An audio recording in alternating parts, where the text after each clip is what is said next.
So Tamara Rojo Castro is researching the representation of queerness, and in particular the representation of Latino, Latina, Latinx identities in young adult fiction and cinema by queer Latinx creators, and hence, well, these are interesting in, well, the stereotypification of Latina characters. And this year she's about to begin the doctoral program in comparative literature and literary studies here at the University of the Basque Country. And she's decided to focus on the Latinx notion of identity and familia in queer Latinx young adult fiction. Thank you. Thank you very much for the presentation, and thank you all for listening to my thingy. As she said, the title of my presentation is The Difficulty of Changing the Stereotypes in Latina Characters. And first, I'm going to talk about what is myth. However, I'm going to talk about it from a more cultural point of view, what a myth can become. So the definitions that I have chosen are a popular belief or tradition that has grown up around something or someone, especially one embodiment, ideas, an institution of a society or segment of society, as well as how a myth can be believed as a false idea. This is why, because I think that myths, well, in this case, myths become tropes, and they can become tropes in cinema, which can have a negative or a stereotypical connotation.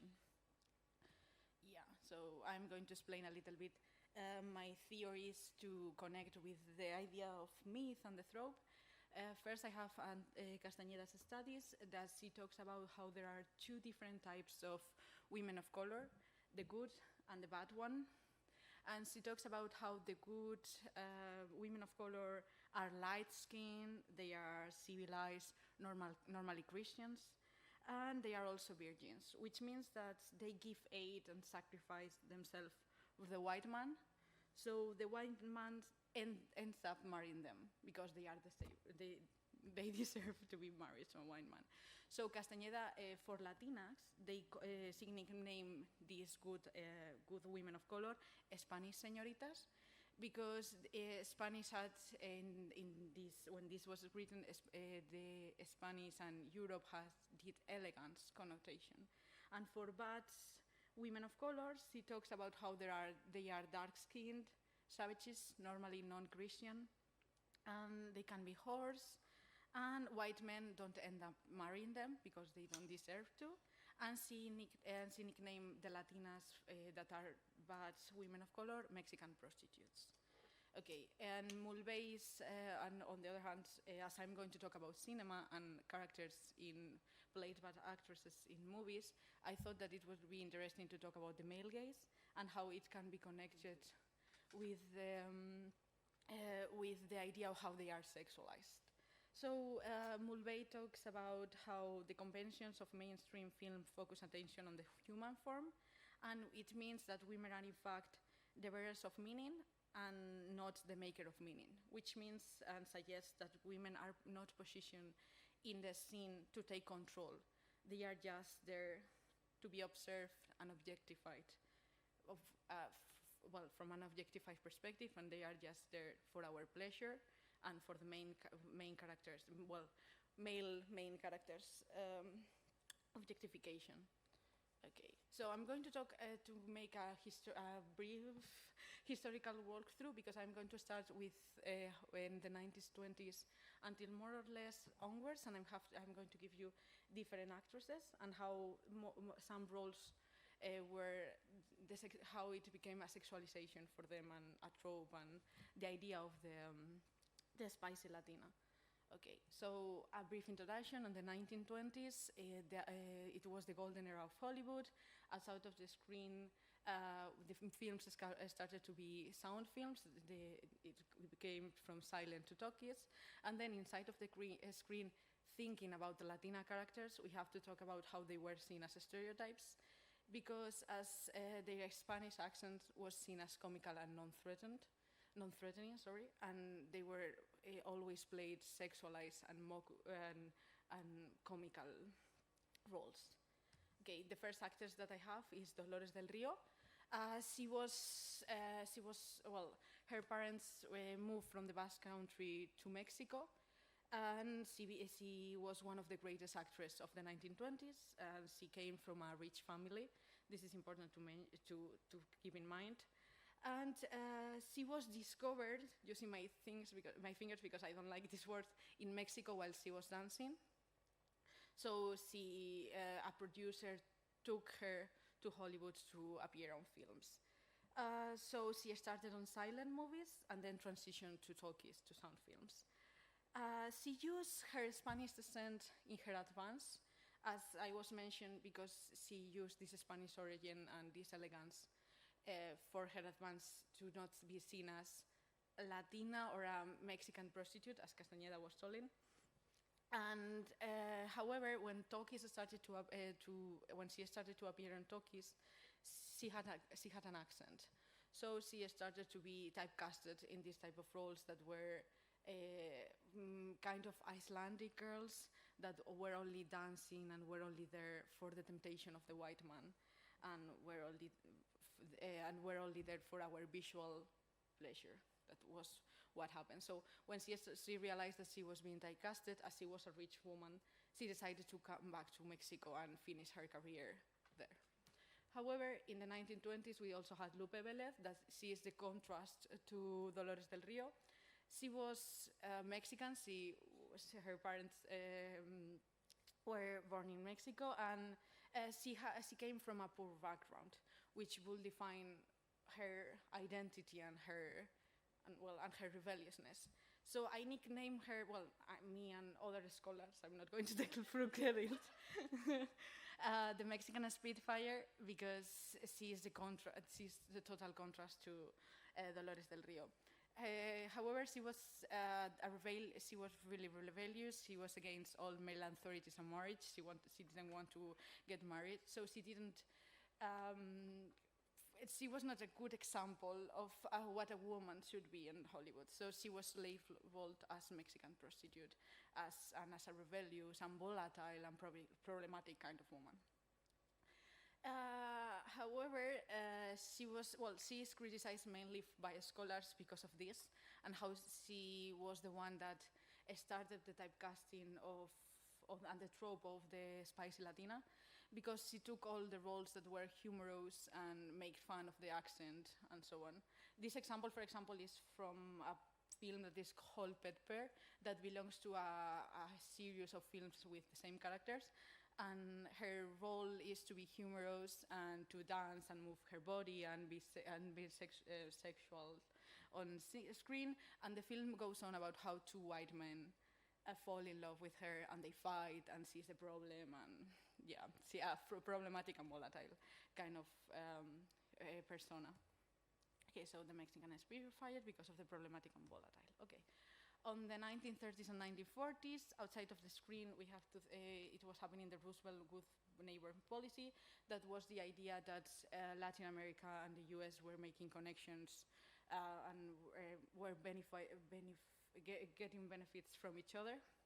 And inside of the screen, we had, thinking again about Latinas, we continue with the idea of sexualization, of objectification.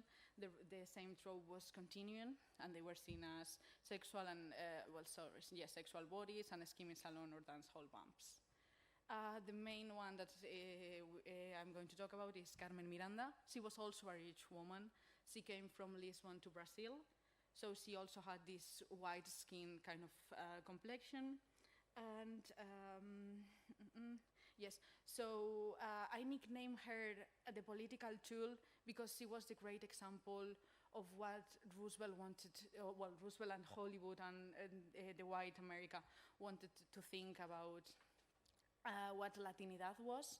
So she was always represented with this dress, this like flowy dress, and as you see in the picture, and a lot of jewelry and a hat that had fruit and so on. And she became this cartoonish version of Latin America, this stereotype, the stereotypation of how Latinas should be seen. And Carmen Miranda became her star persona and her real persona started to become diluted because, for example, this photo is from the film Down Argentina Way. That is a film that she just comes as Carmen Miranda, sings, dances a little, and then goes. They didn't film her scenes with the other main characters. She does not advance the plot. She's just there, as Laura Mulvey was telling us, about for sexual pleasure and for the objectification of dancing and Latinidad and so on.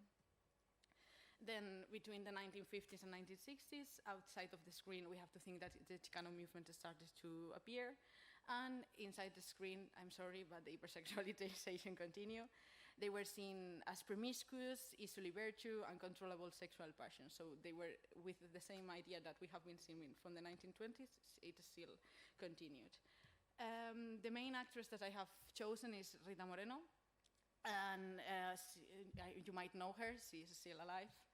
She is like, she's still the activist Latina, because when she started, she talks about how, because of her Latinidad, she was being typecasted, and she started to be as outspoken about how sexualization of typecasting in Hollywood was not helping her career.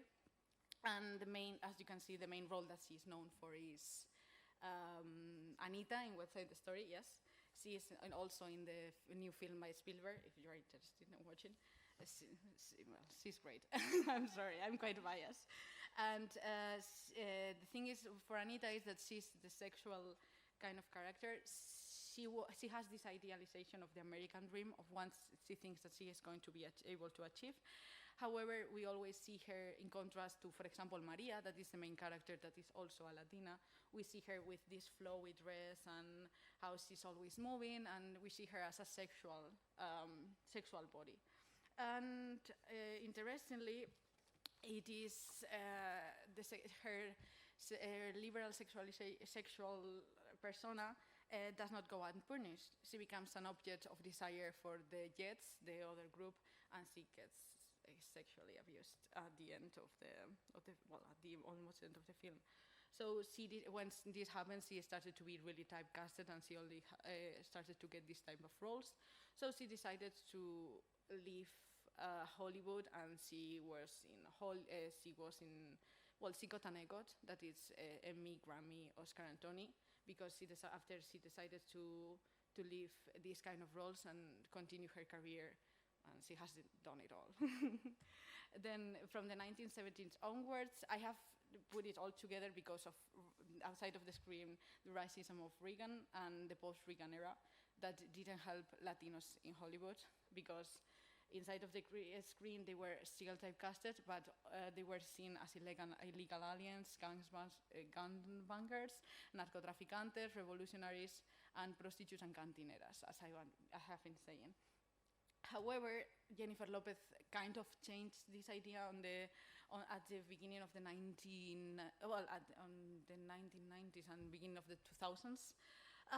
However, it is interesting to mention how Jennifer Lopez was born in the US, so she didn't have the problem of the accent that the other ones, Rita Moreno didn't have, but she had to play those kind of characters, so she didn't have the problem of this kind of humorous accent, this Spanish accent. And scholars have named her the crossover Latina because she started on dance as the other ones.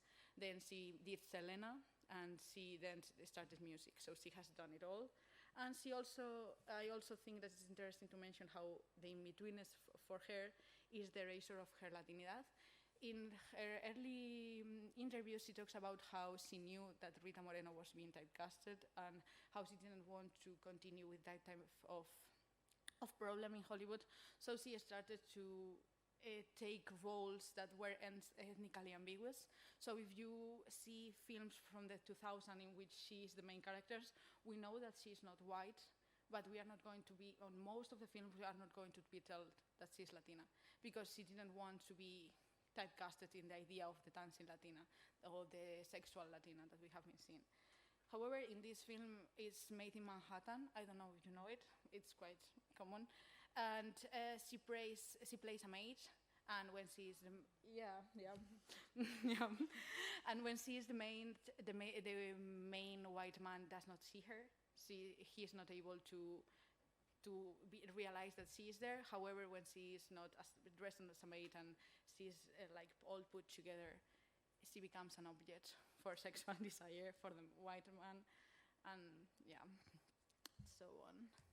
And then I am talking about Salma Hayek because I think that this is interesting, a contrast between Jennifer Lopez and Salma Hayek, because they are now, for me at least, the main two Latinas that are on Hollywood and so on. However, Salma Hayek started in Mexico. She started making telenovelas, and she has this marked accent that has, because she's Mexican, that has followed her all her career. So one of the things is that scholars talk about how she represents the romanticized idea of the Latina body, a small waist and curved hips and breasts. And normally her characters are typically sexualized ethnic spectacles. They are always dancing and moving.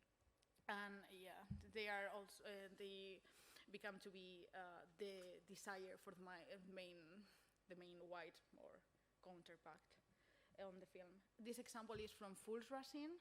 I don't know if you know it.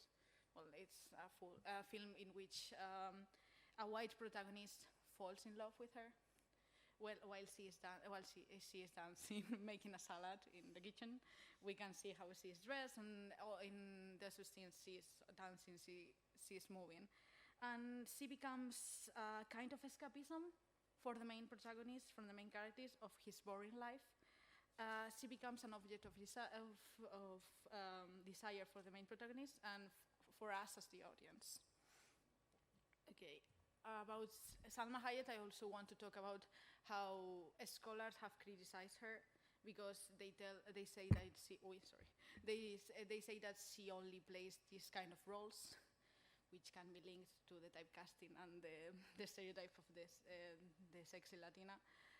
However, in the film Frida from 2000s and 2002, I think, yes, she portrayed a Mexican icon, Frida. She was a powerful, she plays a strong Latina character, and she is still recognized for her body. So in this film, she talks about, she wrote an article called Harvey Weinstein is My Monster Too, because he was the producer of the film. And she talks in this article about how even though she was the protagonist and she was the main one and she supposedly had to have input in the film, she was being sexualized and she was being sexually harassed in her workplace. She talks about how she had to film a scene that was a full frontal sex scene with another woman, and she didn't want to, and she tried to not do it, but the power of the white producer was over her. So a quote that I took that I think is quite telling of how she was feeling on that film is, my body began to shake uncontrollably, my breath was short, and I began to cry, unable to stop, as if I were throwing up tears. My body wouldn't stop crying and combusting. At a point, I started throwing up. I had to take a tranquilizer, which eventually stopped the crying, but made the vomiting worse. So I think that it is interesting to mention how this trope, this false notion, has negative connotation and can even affect the actresses and the rich women. So as a conclusion, I think that the male gaze explains perfectly how it explains perfectly this stereotypation, and it is basic to understand the representation of Latina, and it also helps to look at it as I was saying, the patterns of representation. The patterns of representation can be said that they are associated to dance or the movement of the Latinas' bodies, how in most of the scenes they are always moving, even though if they are only talking, because they are sexualized. And I also think that it's interesting to mention the otherness and how it has an influence of the racial and socioeconomic factors. As a social relevance that I think that should be think about and should, well, there are a lot of articles that talk about it, but we should take into account is how it has consequences in the real world. Latinas are one of the main minorities to be sexually harassed in the workplace, and I think that it can be connected to how they are represented in media and how we see them. And it also has tools on their mental health. So yeah, this is my bibliography. Thank you very much.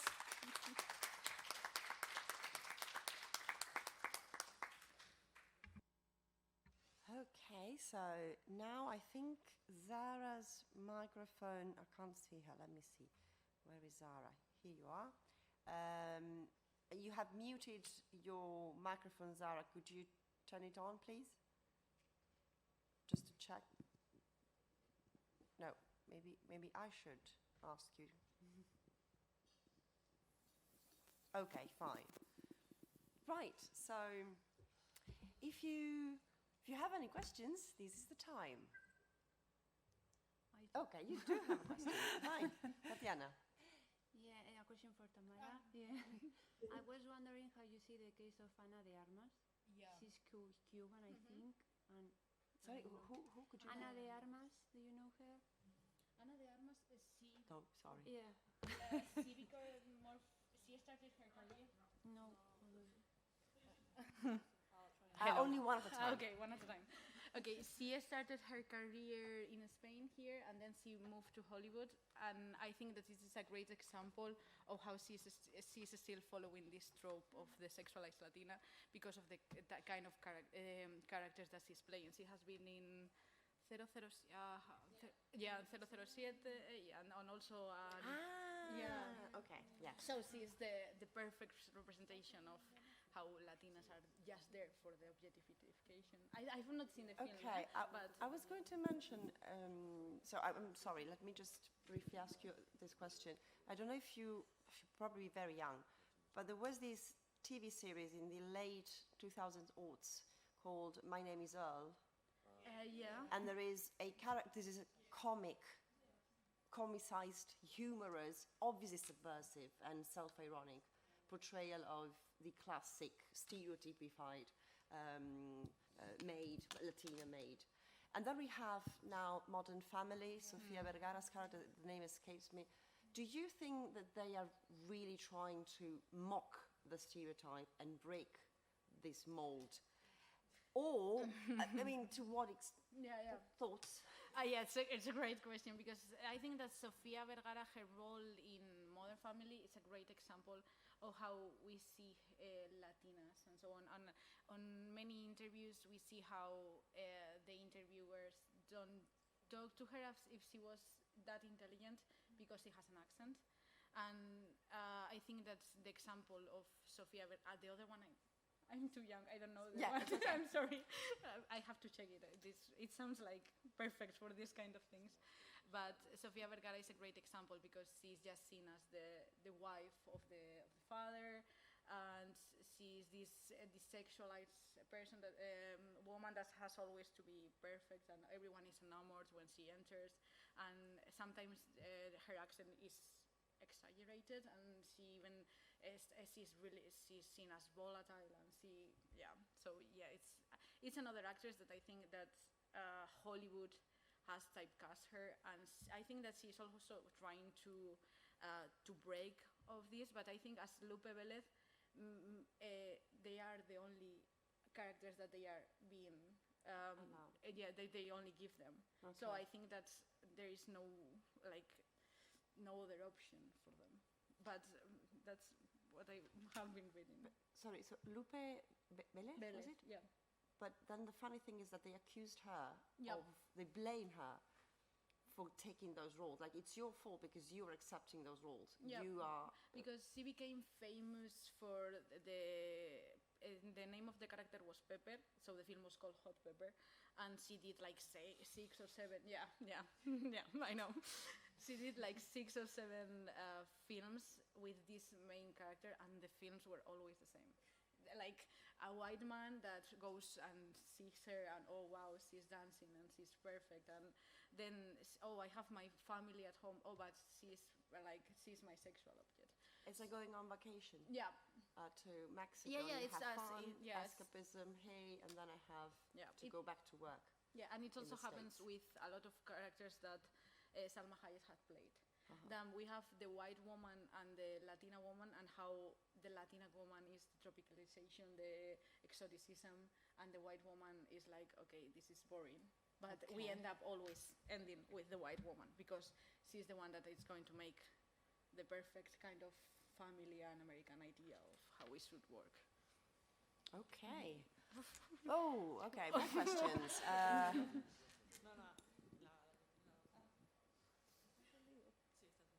Hi. Well, you have been talking about films, and I was wondering, for people who maybe are not so much into films, if you could talk about a book I think you know, Seven Husbands of Evelyn Oh, Hugo. yeah. Yeah. Yeah. Sorry, come again? Seven Husbands of Evelyn Hugo by Taylor Jenkins Reid, I think. Yeah. The thing is, I was hearing you talk about this, and I thought that the book does the same walkthrough because the main character is a Latin actress, Yeah. and I was wondering if you could expand a bit of what happens in the book Yeah. and how it reflects what you have talked about. So the Seventh Husband of Evelyn Hugo, it's a book that talks about the role of a Latina and how she started in Hollywood and how she had to take these kind of roles and how she won an Oscar and she was really famous, like Rita Moreno and so on. But the main point of the book is how she's only seen for how many husbands she had, how she was this object of desire. So it's a great example in literature. It came like 2008.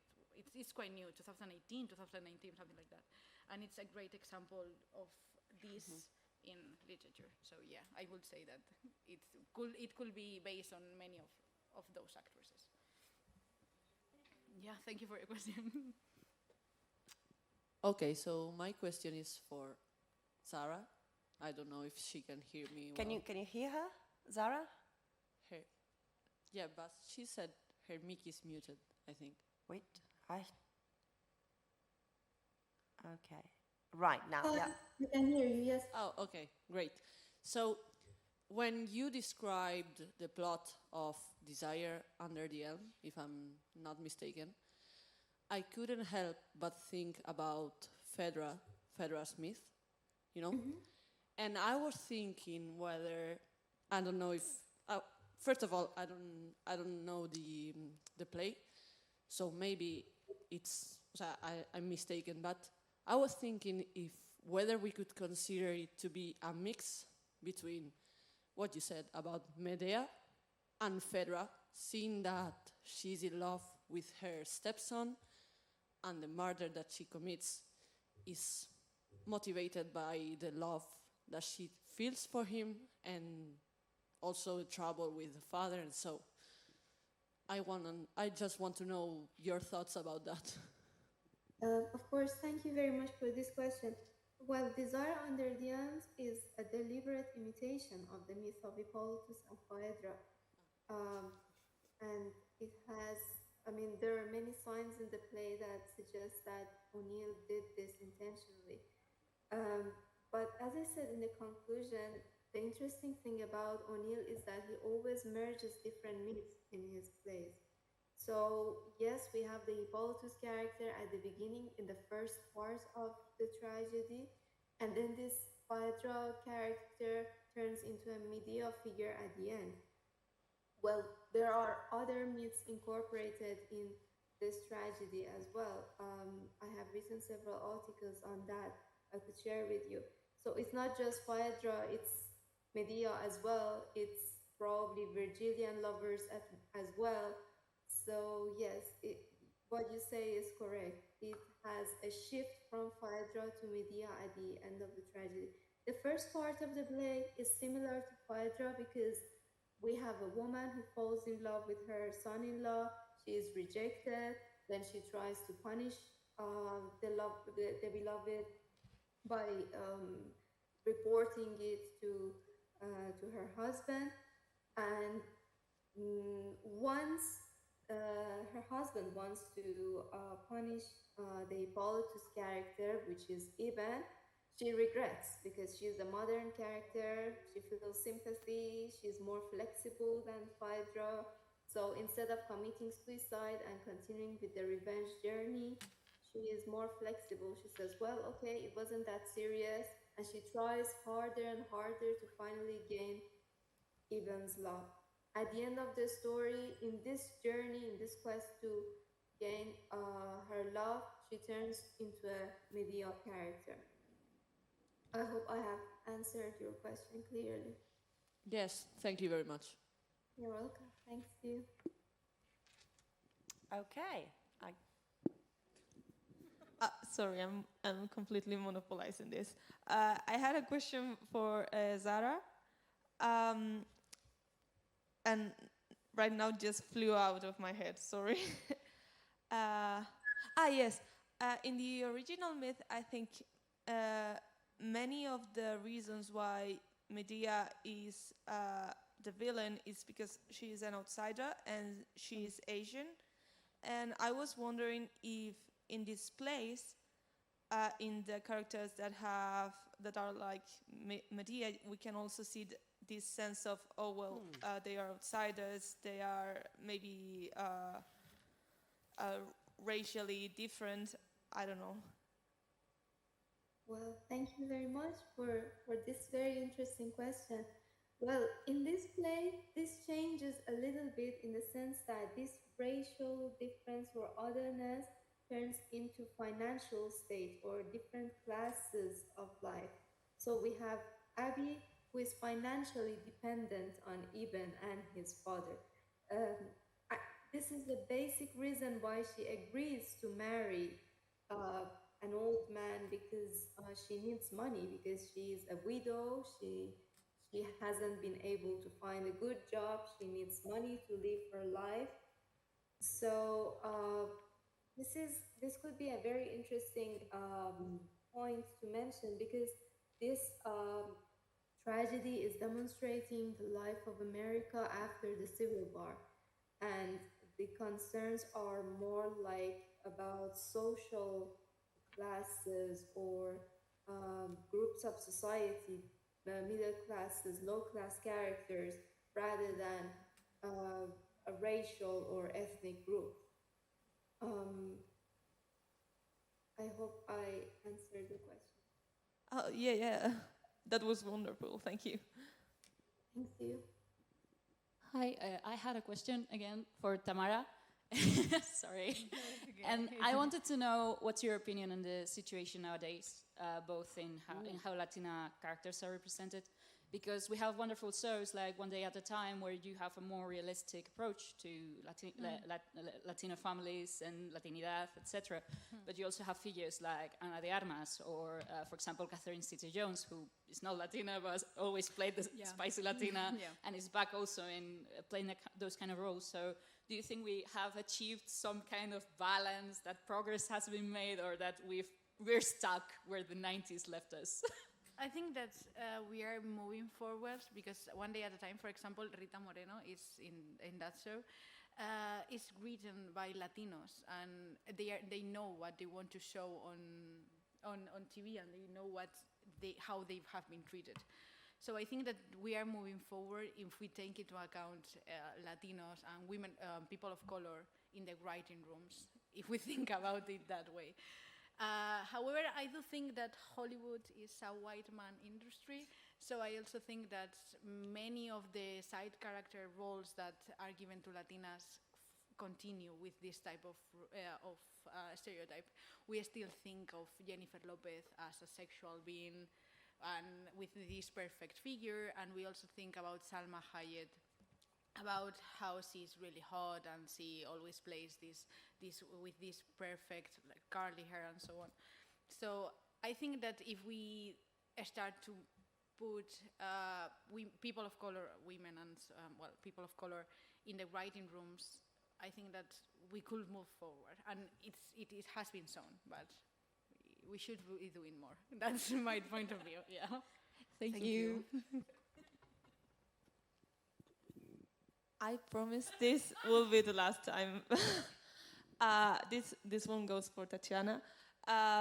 So in the first novel you talked about, I couldn't help but feel like it had these maybe not anti-Semitic vibes, but like I don't think it is fair to make a Jewish woman fight the ghost of fascism. So I was wondering if you, who have read the novel, actually see something of that, or if it's just my imagination.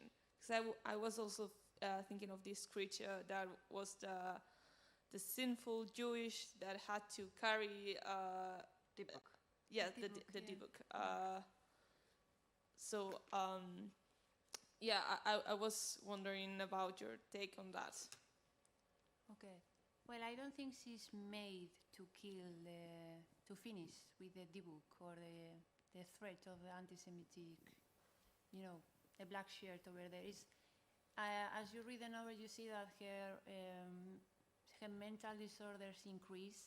She's suffering from hallucinations and that. And I think that the writer wants to play with the Dybbuk precisely because it's from the Jewish mythology. I mean, he could choose any other ghost, but he chooses that one precisely for that. But when you read the novel, it's not that they make her do it. No, she just go to a meeting. She's supposed just to speak and to stop the spreading of their speech. But it's her, well, they call it hysteria, another topic, for women. Well, that's another story. Because of her hysteria, she reacts that way and kills the boy. And actually, when I read the novel, I finished with the feeling that perhaps the brother of that boy who's killed perhaps takes revenge on her. So it's like it can continue, it doesn't finish. Yeah. The writer told me he wanted to stop it there, but I asked him. I got the feeling that this can continue, the black shirt against the family or whatever, but no. So it was not his intention, I think. Yeah. I don't know if that answers the question, but I guess until I read the book, I Yeah. won't get a clear picture. yeah. Oh, Lola wanted to ask something? Yeah. Well, anyway. But I don't know for me. Yeah. I just wanted to say that maybe it takes some inspiration from The Wandering Jew. Yeah. Yes. Instead of working with the Wandering Jew or more like Melmoth the Wanderer, Yeah. and this he works more with the Dybbuk. But yeah, it's from the Jewish mythology. So maybe, it's not really anti-Semitic, but it has like anti-Semitic origins. Yeah. But yeah, it's interesting that maybe they use that to, I don't know, her position in life, that she has to, I would say, well, confront the sins, and she's in a place that it's no place, and Yes, like she tries to confront her personal situation because she discovered that her husband, she thought that her husband loved her and everything, and then she discovered that her husband was a fascist. So imagine that, and the uniform and everything at home. So it's like, I don't know. Yeah, maybe the like a reaction. journey of Yes, purification. it's her journey. The novel is her journey. Yeah. So thank you very much. Oh, It was thank really you. interesting. Okay, so my question is for Tamara. Sorry. No, it's okay, it's fine.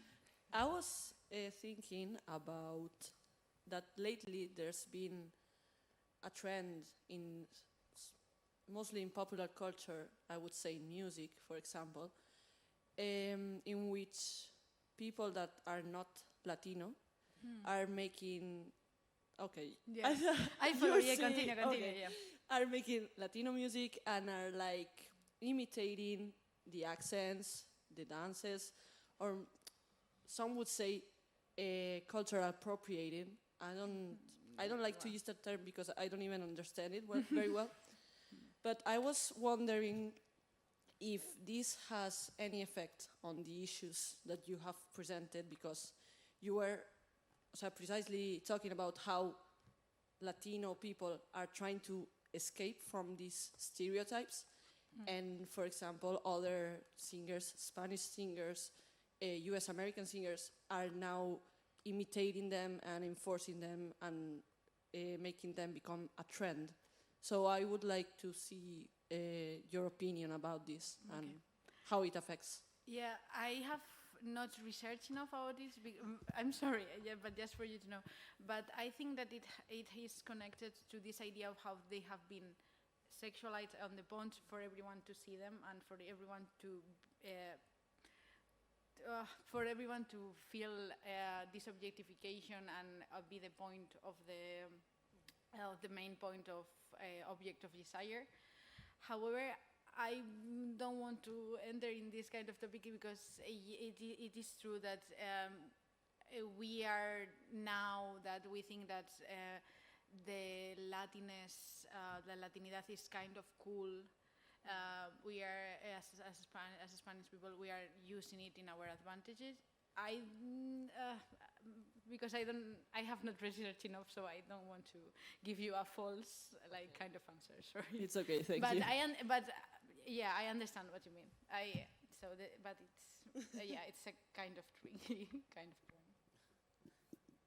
Okay, I have a question for Zara, whose microphone is muted. Okay, maybe now. Hi.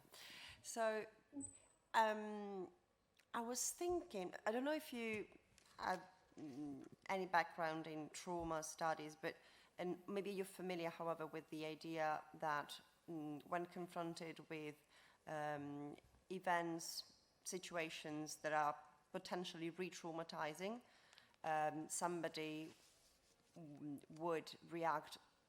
People usually have four types of responses.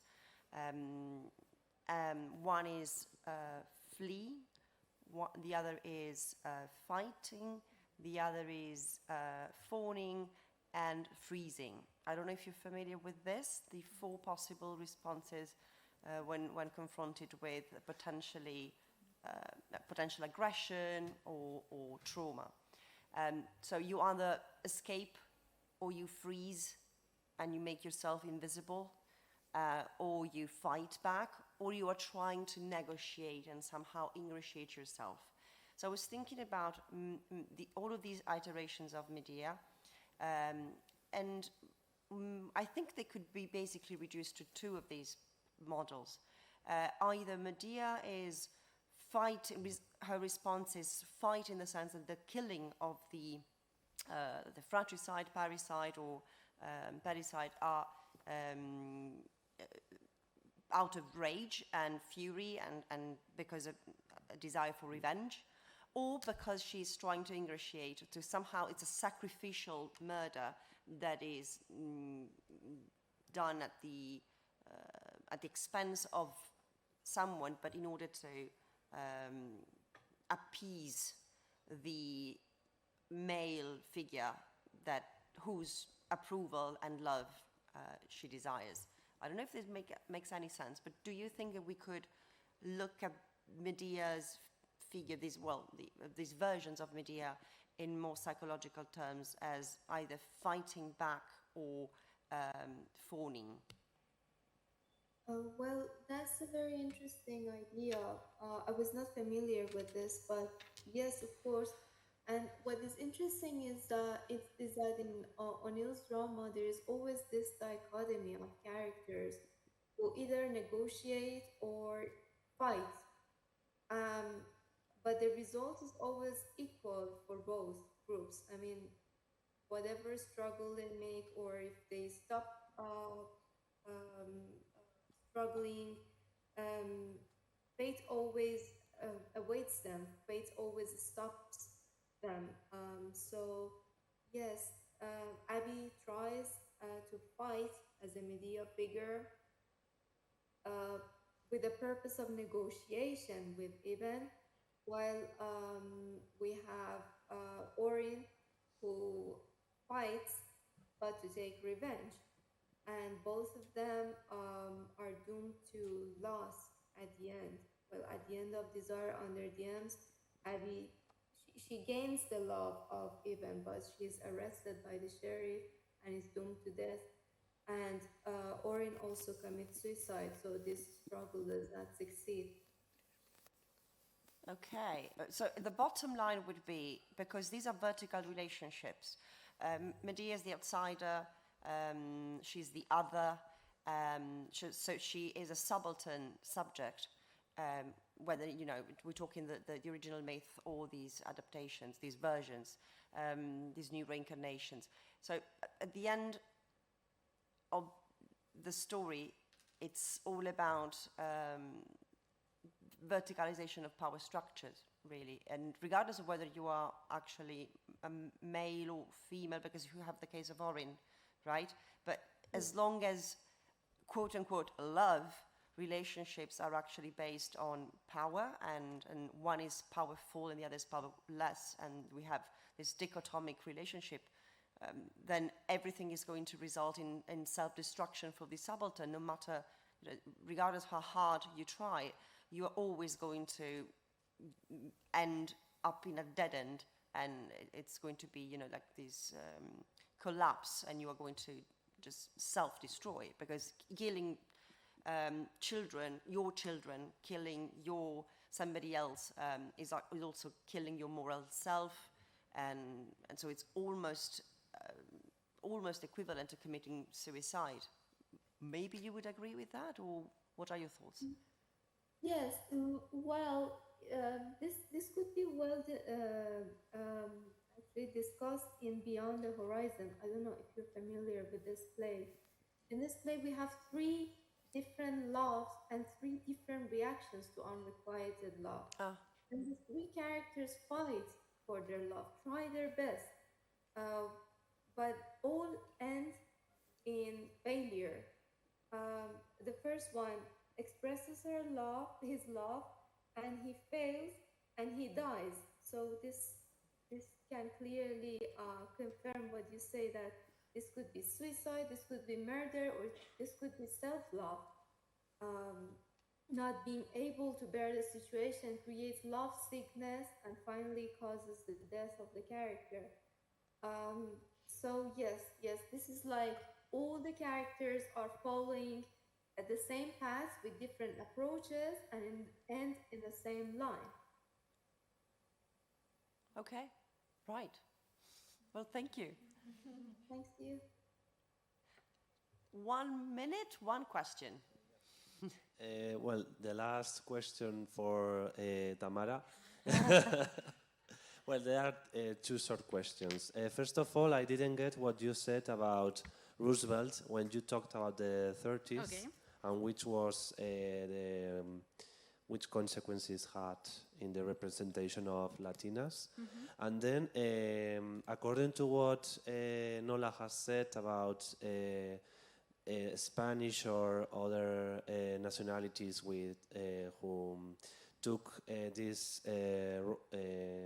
features of Latina characters, I was thinking about Antonio Banderas, for example, who performed a lot of Mexican characters. And well, maybe I think that there's also a matter of racism, of course, and an awareness of Americans about, North Americans about the rest of the world history, maybe. Okay. Yeah, Javier Bardem also, yeah, there are a lot of actors. And Penelope Cruz, Yeah. So maybe there's also this, this component apart from what you have said before. Yeah, I also think I'm going to start with the Antonio Banderas one. I also think that is connected to the idea of the white-skinned and how they are more a positive kind of representation than what we have of Latinos. And I also think that is really connected to what you were saying. So I think that the use of Latiness is connected to how they see white Latinos and non-white Latinos. Even though we are not Latinos, but you follow, I think that you follow what I mean. And about Roosevelt, yes, in the 1930s, 1940s, I don't exactly remember the year, Roosevelt created the Good Neighbor policy, that his idea was to benefit from Latin America's food and different things that he could take from Latin America to the US, because it was after the war, so they needed this kind of thingies. And he started to want to put a better idea of what Latin America was. So Carmen Miranda was a great example because she was the example of what Latinx could be. She danced, for example, she took her, she was used to when the Marines and the militaries went to war or to do what they think they do, she said bye to them by dancing and singing. So we had this idea of how it was for their enjoyment and how Latinidad could have a positive influence on America. But Thank you. as we have seen, it didn't. Like